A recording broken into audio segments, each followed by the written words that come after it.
আমি কিন্তু এখান থেকে লাভ দেবো। আমি কথা দিতেছি, তোর সাথে স্বামী স্ত্রীর সাথে একজন কল করবো না। আমার আম্মাজানের সামনে শুধু একবার তুই বলতে দাঁড়াবি। তুই আর তোর আম্মাজান আমার জীবনটাকে বিষাক্ত করে চলেছিস।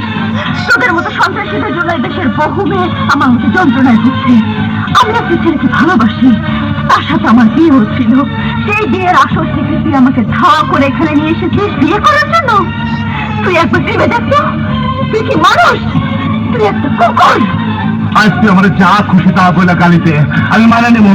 তুই একবার তুই বউ বেশ আমার সাথে যাবে। যাবো না, যাবো না, যাবো না।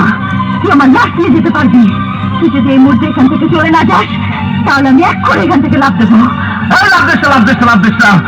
এই তুই কোন সন্ত্রাসী ছেলেকে ভালো করতে চাস না? এই অস্ত্রপাতি আমি সবকিছু ফেলাই দিলাম। আমি ভালো হয়ে যাবো, খুদার কসম লাগে আমি ভালো হয়ে যাবো। তুই আল্লাহর কসম লাগে আমি তোর পায়ে ধরে আমি জীবনে কারো কাছে মাথা নত করি নাই, ছোট হয়ে নাই।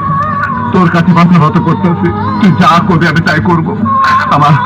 আমার আম্মাজান হাসপাতালে, বেশি সময় বাঁচবো না। তুই শুধু তার পাশে গিয়ে দাঁড়াবি। বিশ্বাস করি না, আমার আম্মাজান আমার সাথে 22 বছর ধরে কথা কয় না। আমার আম্মাজান 22 বছর ধরে হাসে না। আমি তো একদিন নিয়ে গেছিলাম, সেদিন আম্মাজান একটু হাসছিল, আমি দেখতে পাই নাই। আমার আম্মাজান মরার আগে শুধু একবার হাসবে, ওই হাসিটা আমি দেখতে চাই।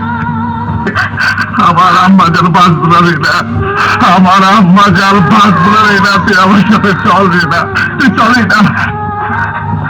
মায়ের কান্দনের খান্দন রে,